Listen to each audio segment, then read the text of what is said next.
The big day has come. I'm putting a scope on my new SD-10 Parkwest single-shot falling block rifle. So gorgeous, I'm almost afraid to work on it.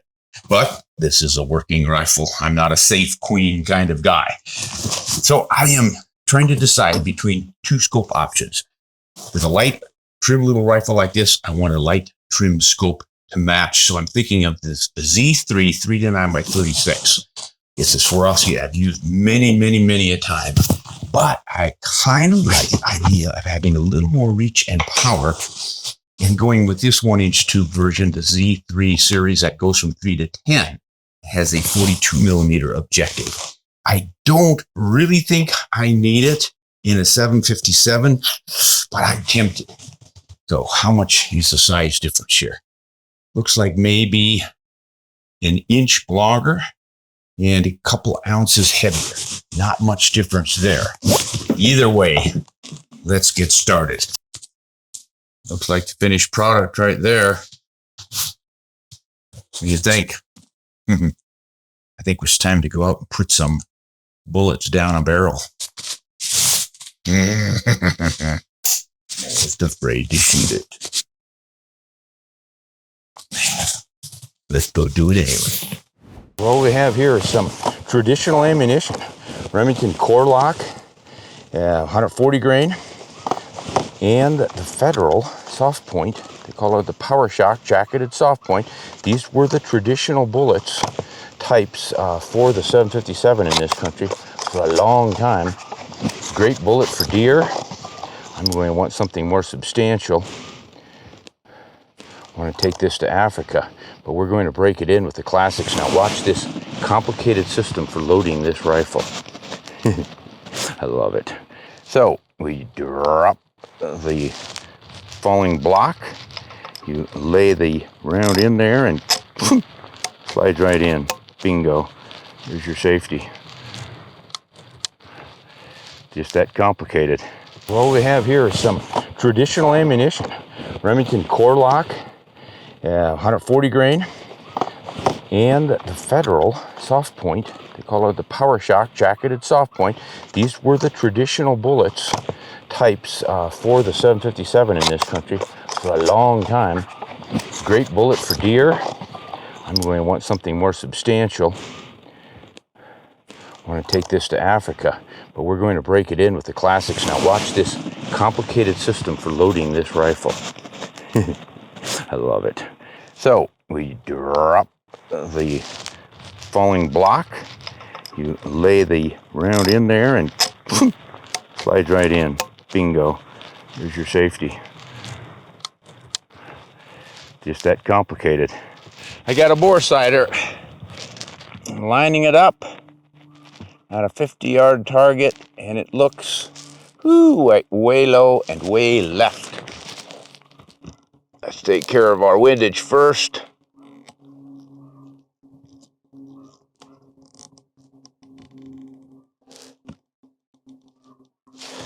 That looks pretty close.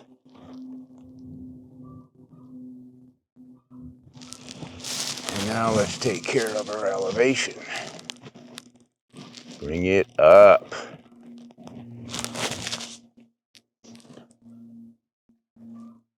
Might be a little low yet, but I think we're pretty close. Now we can fire for the first time.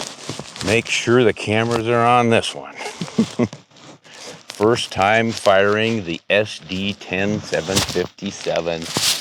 Hoping this becomes my go-to rifle for a lot of coming up hunts. What a beautiful firearm. Well, eeny, meeny, miny, mo, which cartridge will be the first to go?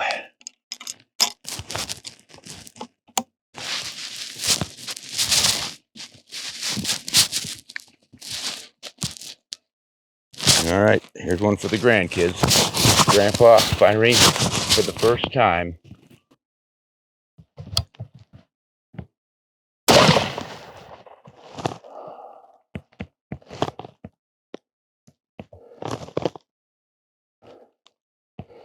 Okay, looks like I'm still 4 inches low.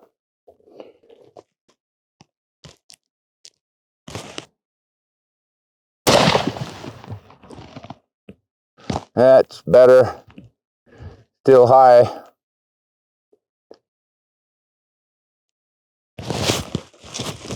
Down.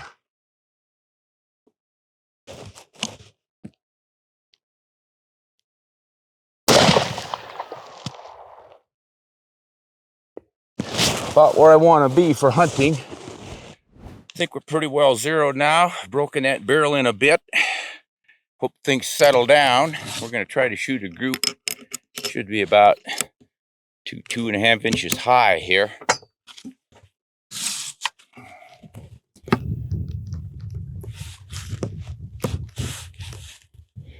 Center of the bull.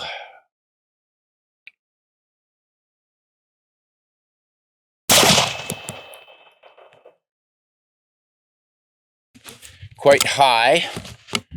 That's okay. We're just going for a group right now. These are not the easiest things to shoot on the bench, but in the field it works pretty slick because you just pick the muzzle up as you open the lever and drop the empty out. And then when you drop it, you drop the new round and it slides right in.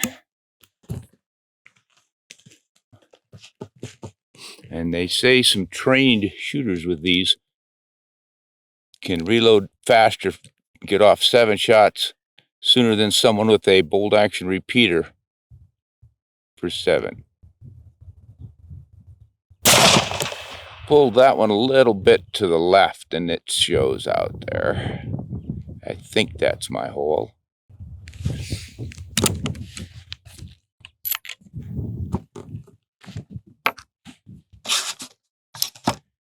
$26.99. Our velocity is picking up as we shoot.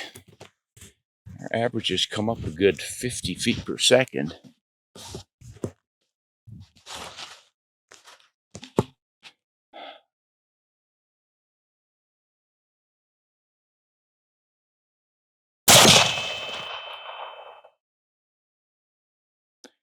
I don't know. We might have an inch group. We might have an 1.5 inches. I can't quite see that one shot.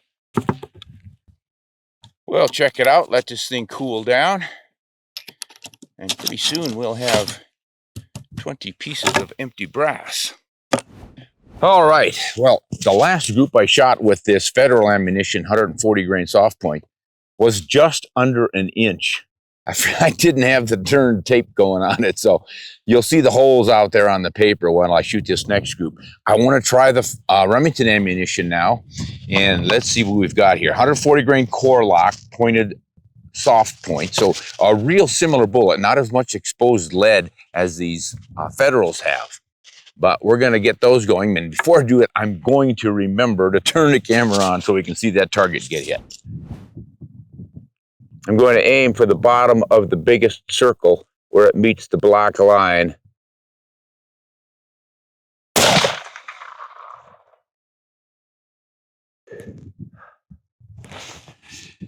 $2,578. Quite a bit slower than that Federal load. Now I noticed the Federals increased speed gradually as we shot. Whether it was the barrel warming or just the barrel smoothing out. But one generally has to break a barrel in before you get your best performance. Looks like it's straight up and just underneath the bullseye.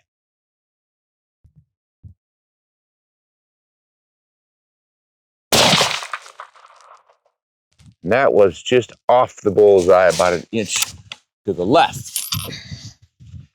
Not going to be as good a group as the last one we got from the Federal. 2,549 feet per second on that one. We do have a lot of wind now. Didn't have that earlier.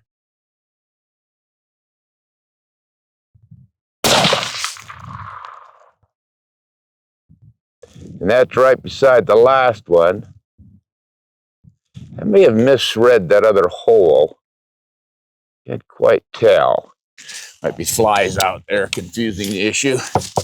We're going to let this cool a bit. Maybe we'll try one more group, but 2549 looks like it's pretty close to the average here.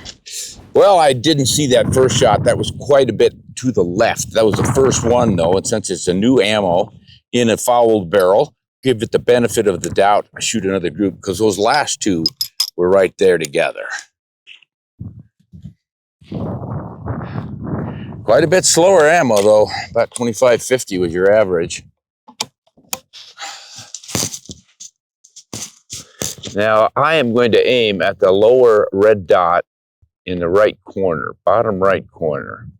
Based on where those other ones landed, that should be good.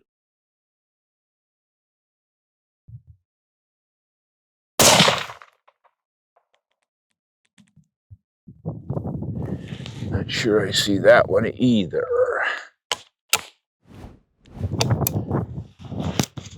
I may have to hold that front end down to get some consistency here too.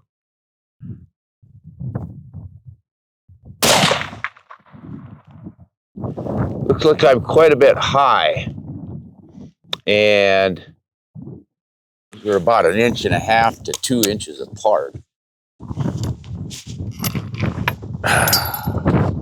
Not the most convenient rifle to work with on the bench, but I didn't buy it for bench shooting. This is a roaming rifle, what the Scots would call a stalking rifle.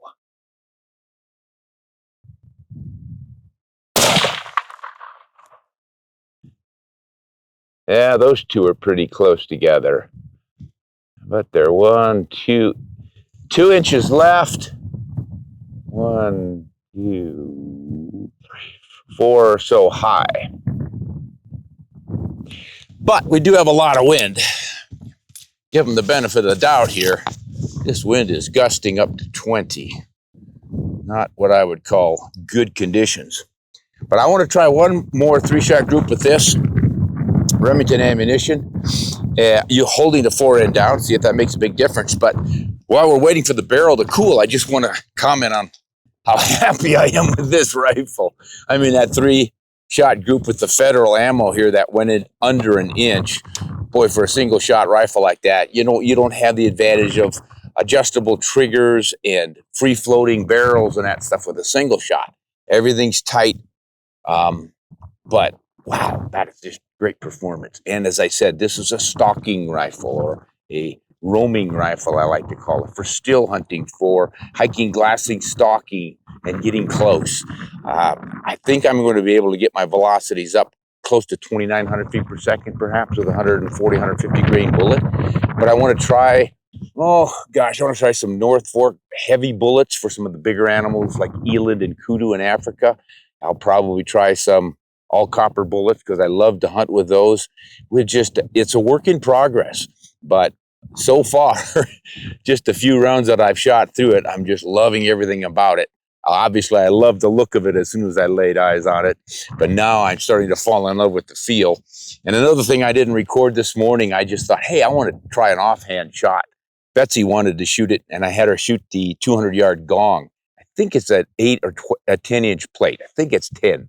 At any rate, she sat on the bench and just smacked that plate, and I said, I think I want to try one offhand. And then I thought to myself, boy, you don't want to miss this. This is your first offhand shot with your new rifle. You better not miss.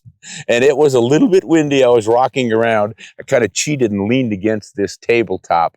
Got lucky and smacked that plate. So I think that's a good omen for the future. We're really looking forward to it. Okay.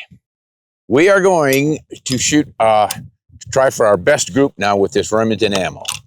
It's had its chance to break in, shall we say? Remember to lock that down. So I will try my best. I felt pretty darn good about the holds on all the rest of those shots, but pull this baby back more.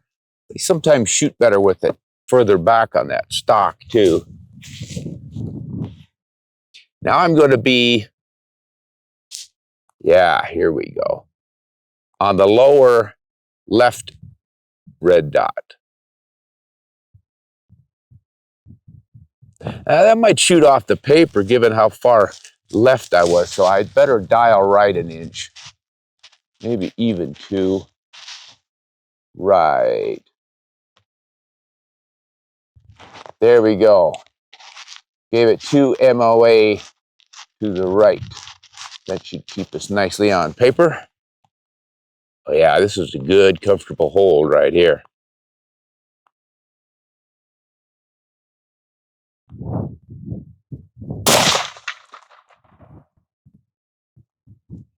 Yeah, there it is, way up there, but it definitely moved it to the right.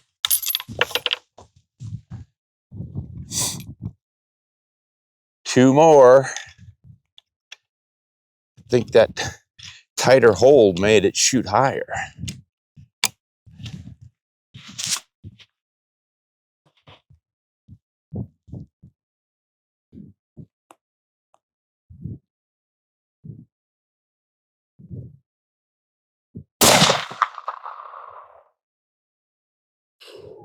Looks like it's right there with it. I'm not seeing things. All right, last one. Not bad, not bad.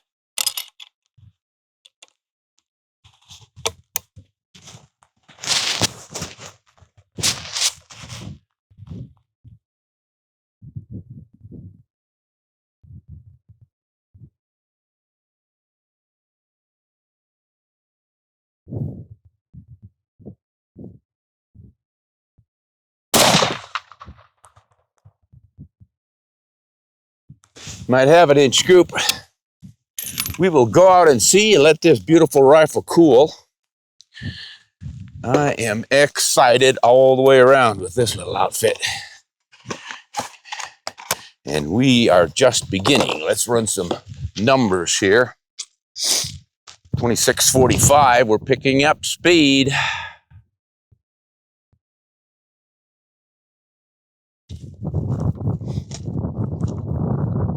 High 2656.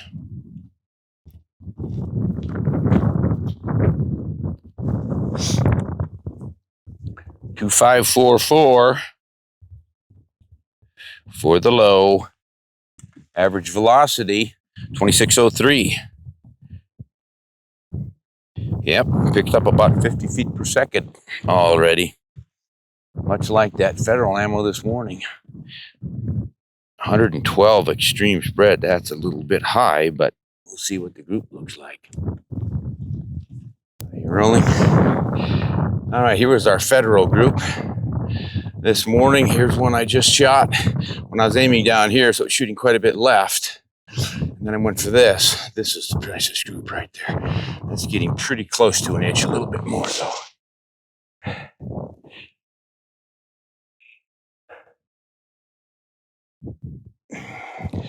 Yeah, 1.51. 1.51.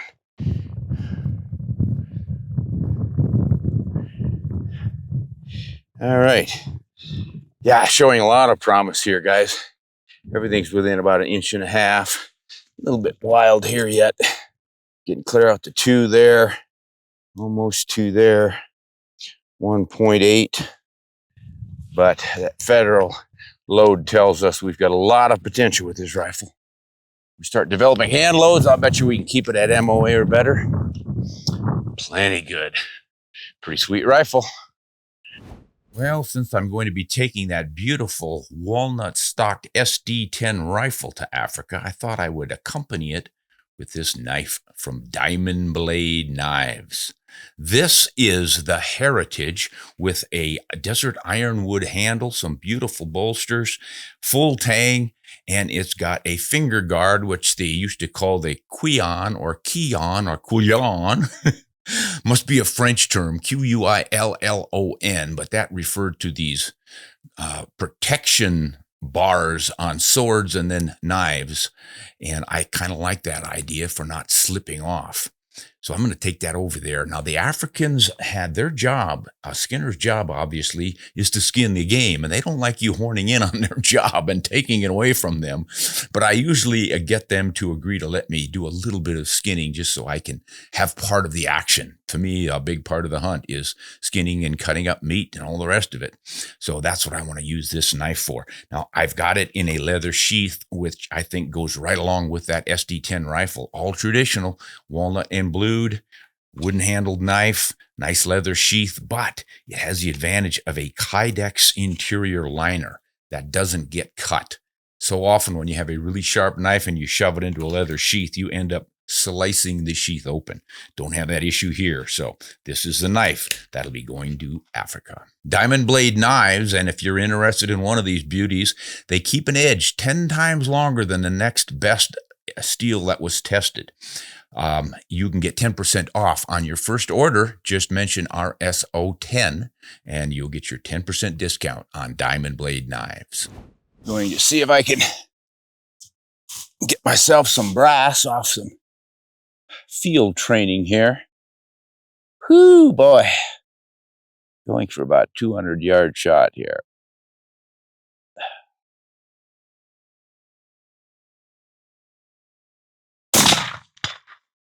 Got him.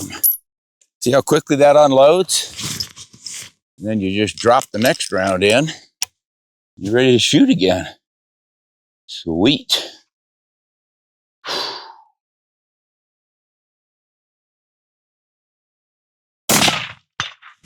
Got him. Yeah, that is fun. You know what? Just for giggles, might try to hit that 400 yard up the hill. Not quite 400 here. Maybe 375 or so, and I don't really know what this thing drops. I'm just guessing. It's always fun to try.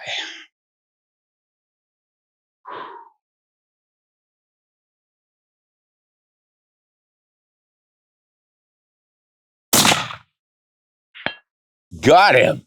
Oh, I tell you what, a man could go hunting with this rifle, and this is a load of federal ammunition. Even though it's only going around, gosh, what was it? 2750 or something like that. But I want to try to build some reloads that do 2900 anyway, maybe 3000 with a 140 grain bullet. We'll see. But I got to work up some 160 grain loads for Africa, for the big kudu. Not that I absolutely need it, but I want to try it. Well, so far, what's not to like?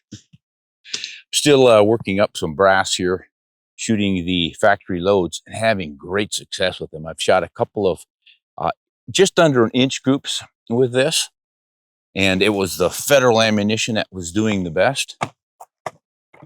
But I, of course, want to hand load and get my velocities up. But gee whiz, I've hit the 300-yard target now twice, the 200-yard offhand or sitting, I think 2 times, and then the 400, but I was a little closer, so it's probably 375, 380, and I smacked that on the first try.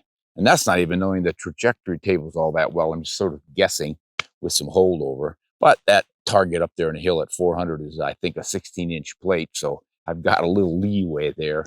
Smack it at the bottom, I suppose. But boy, I'm just encouraged. It's such a sweet rifle to work with. It's just trim and light and handy, and I'm going to love this thing. So we'll be working up some loads. We'll show you what happens with some of our custom loads on this thing, what sort of final accuracy we can get out of it, and then I think we'll take it hunting. So until next time, this is Ron Spomer with his new favorite rifle, the Parkwest Arms SD-10 in 757 Mauser. Having a great time, and I hope you're having one too. We'll see you next time. Hunt honest and shoot straight.